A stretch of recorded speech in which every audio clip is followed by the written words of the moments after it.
I want to ask you a question, Lee. Mm. Why all the hate for the Hulkster, man? Like, do people realize that professional wrestling wouldn't be where it is today without him? First and foremost, and second of all, why are the same people that feel this way about him in TNA, that he bled them dry, whatever, will welcome him with open arms in the WWE and be so excited for his return? And I think it's kind of strange, don't you think? It's like Hulk Hogan has two sides to it. The fandom of Hulk Hogan. Well, I was thinking about that, and I thought it was very interesting, but you got to break it down like this. First off, let's really look at the 4 years that Hulk Hogan has spent in TNA wrestling. Now, I said this on Thursday night's Impact Showdown, but I can't stress it enough. When they showed that video package leading up to his face-off with Dixie Carter, it really made you kick back and go, wow, Hulk Hogan really hasn't done much in the 4 years that he's been in TNA, but the little that he's done, it's been memorable because he's been involved in some very serious story arcs. Immortal, and that pretty much went on for like about a year, and then he took on Sting at Bound for Glory 2011. Great freaking street fight, by the way. If you guys haven't checked that out, I would definitely encourage y'all to check out that match. But when you look back on his 4 years in TNA wrestling, it really wasn't that much.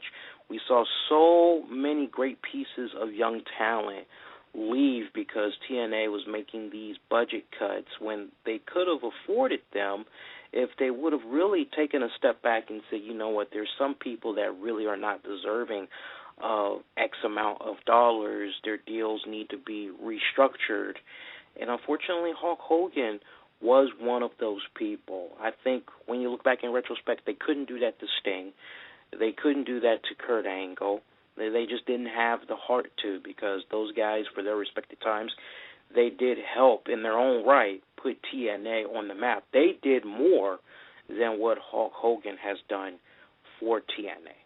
So when you look at it from that standpoint, I can understand why fans are saying, you know what, Hulk Hogan, he's just bad business for TNA, and quite honestly, he's like poison. He's going to continue to bring the company down. And when you think about it, look at how things were operating with WCW, and Hulk Hogan was the one that was in charge, and he pretty much was in the ear of Eric Bischoff. WCW, despite all the resources that they had, all the money that was available, they were just able to burn that son of a bitch right down to the ground, and it was largely in part to the WWE and what was going on with the whole Attitude Era. But you look at what's been going on in TNA with Hogan and Bischoff at the helm. The company has been losing its credibility that it once had before Hogan and Bischoff. It's been losing its fan base. That's good that you're able to do XYZ in Germany or Tokyo or whatever. It's good that you have success outside of the U.S., but U.S. is where the heart of the home is, and you want to make sure that your fans don't feel alienated out there. Great attendance numbers when they go overseas, but if they're lucky, they might be able to get 1,000 at a house show. Typically, the average is about, maybe 5 to 750. So, it's really weird, but Hogan has not really been that much of a help for TNA wrestling, all right? So as far as fans looking at the Hulkster and they're saying, he needs to just come on back to the WWE, and I've definitely said that. I've gone on record, I've said that. He needs to come back to the WWE, get that Legends deal, do those DVDs, all that other stuff. And the reason why is because when you look at his run in TNA wrestling, Joe, remember when Hulk Hogan had first came through the AWA promotion? Of course I do. Okay? That guy was hot until Vince McMahon Sr. came a-calling. And we all know the infamous story with, Iron Sheik.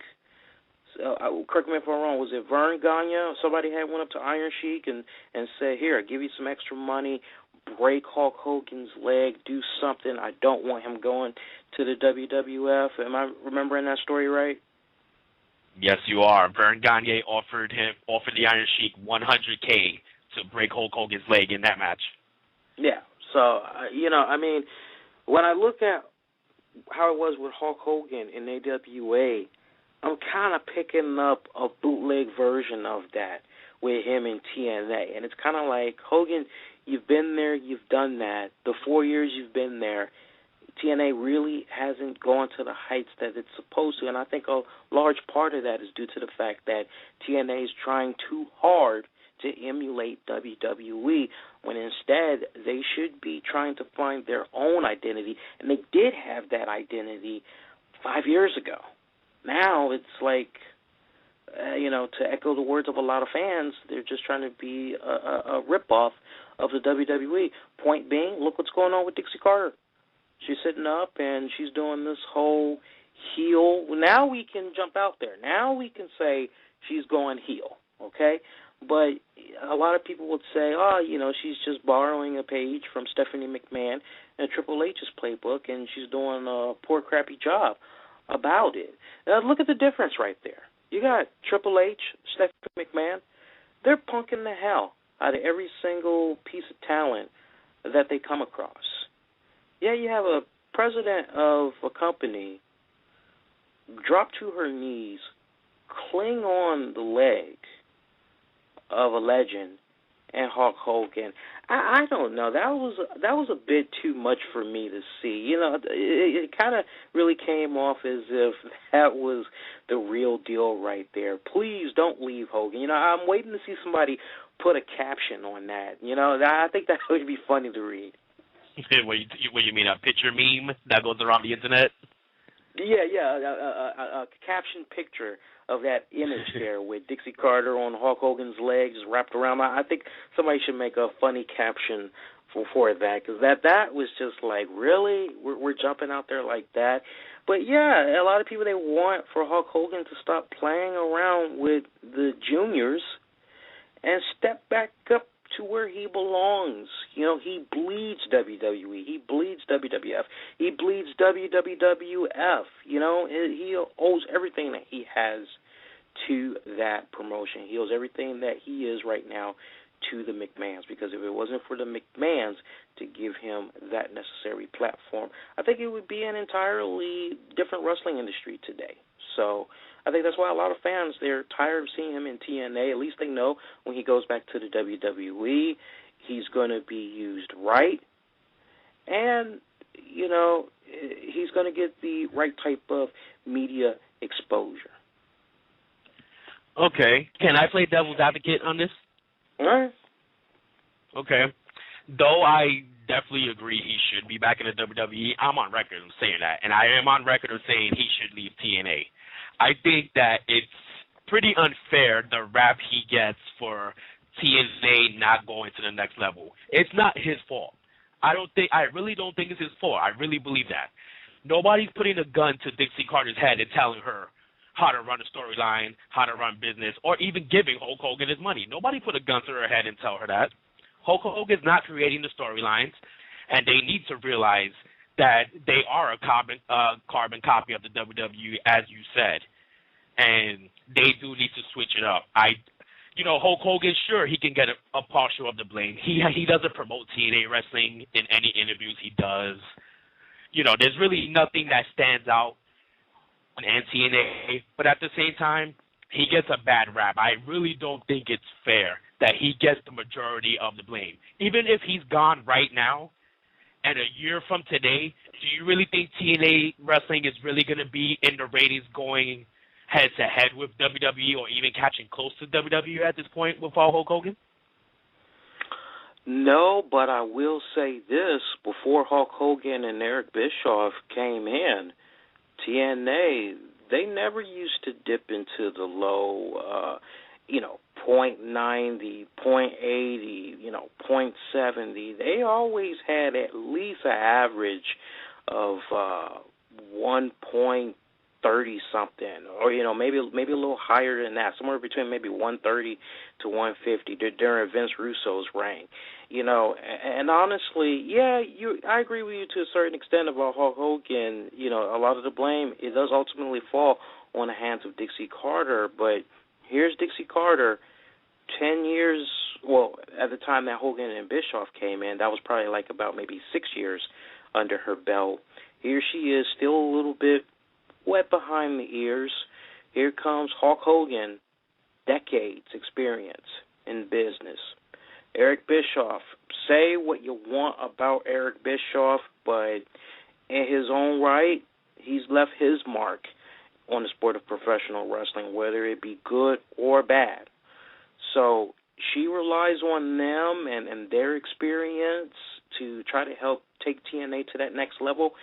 They're the ones that were in her ear saying, you know what, look, I want to bring in Bubba the Love Sponge. Hey, I want to bring in my daughter, Brooke Hogan. Hey, I think we should take TNA Impact Wrestling on the road. It's very vital to our future. It's very vital to our success. You know, a lot of these big ideas that they put on Dixie Carter. Now, I'm not going to say that I was in those conference rooms because I wasn't. I'm not going to say that they pressured her or anything like that, but when all of us look back on the misfortunes that's been going on with TNA Wrestling, Eric Bischoff and Hulk Hogan, they've had a huge hand in making some of those decisions I've talked about come to fruition when really it should have been what's going on with the budget. You know, can we really pull this off? And let's go back to Dixie Carter for a moment. We all know Dixie Carter, I don't know how it is now, but remember those reports that came out where Dixie Carter was going on spending sprees like buku crazy, and the family basically had to step in and, you know, kind of give her a little bit of an allowance, if you will, because she was just, you know, like a politician. You know, she was just taking money and just blowing it up on stupid, meaningless stuff when it's supposed to go towards the product. So when you have a bunch of incompetent people that, you know, are running a business like that they think they can just do any old thing and the checkbook is open, there's got to be some serious repercussions of that. And unfortunately, you know, I love Hulk Hogan. He is an icon, no doubt about that. But he has the rep that he has because he really has not helped take TNA to the heights that it needs to go. And any passionate TNA wrestling fan, and I wish Robert was on the show today. Hopefully he's listening. But Robert is definitely one of those guys that's been watching the product for the past 11 years. I definitely can say I've been watching the product longer than when Hogan and Bischoff came into the picture. It was an entirely different landscape. You know, Hogan and Bischoff, they really have not been helping the product. They have hurt the product. You and I both know, Joe. Hogan, expensive as hell, okay? For a promotion like TNA Wrestling, they probably had a similar deal to what was going on with Sting. Now, remember, Sting, Spike TV, they helped pay the bill for him. So whether or not Dixie Carter and crew had to pay the whole bill for Hulk Hogan, I don't know about that. But Hulk Hogan is pretty expensive, you know. So it's a sticky situation, but when you really break it down, you look at the ratings history before Bischoff and Hogan. You compare it to the days of Vince Russo. You think about how the Knockouts division was when you had Jim Cornette in there and you had Dutch Mantell. They were pretty much running things and creating. It's an entirely different beast now. Back then, they had their identity. They were finding their fan base. There is a reason why they went from doing weekly shows on pay-per-views to eventually getting a deal on Fox Sports Net, then eventually getting a deal on Spike TV. They were able to do all those things before Hulk Hogan, right? Now, once Hulk Hogan and Eric Bischoff come in, what happens? We see them go to Monday nights. Again, that was an idea that was pitched to them by Bischoff and Hulk Hogan. Oh, well, we can definitely give WWE a run for their money if we go to Monday nights. Get Spike TV executives involved. Okay, all right, let's take it. They failed. Then they moved back to Thursday nights, but they came on at an earlier time. They lost that time slot because they basically weren't performing that well. Now, Spike TV will have you believe that they mainly did it because they had some other shows that were lined up, and they wanted to capitalize on that 9 to 11 time slot, blah, blah, blah.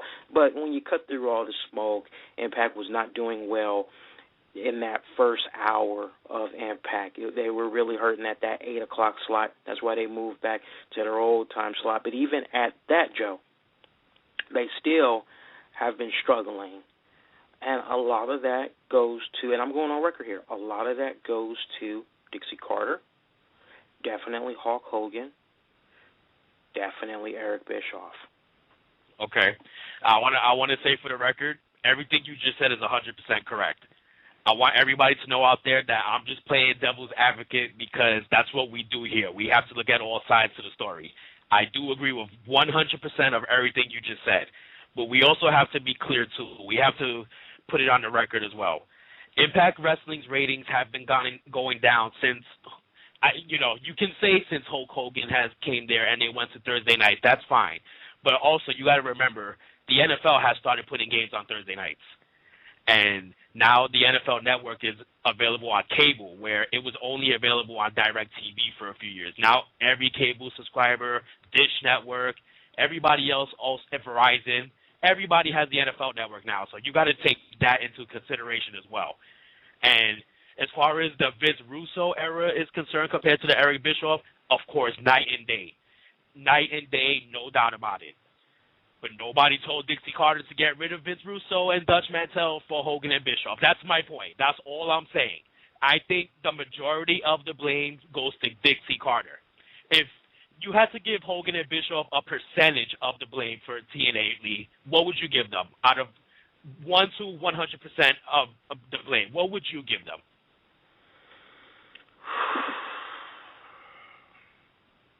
I got to give them 60. 60, wow.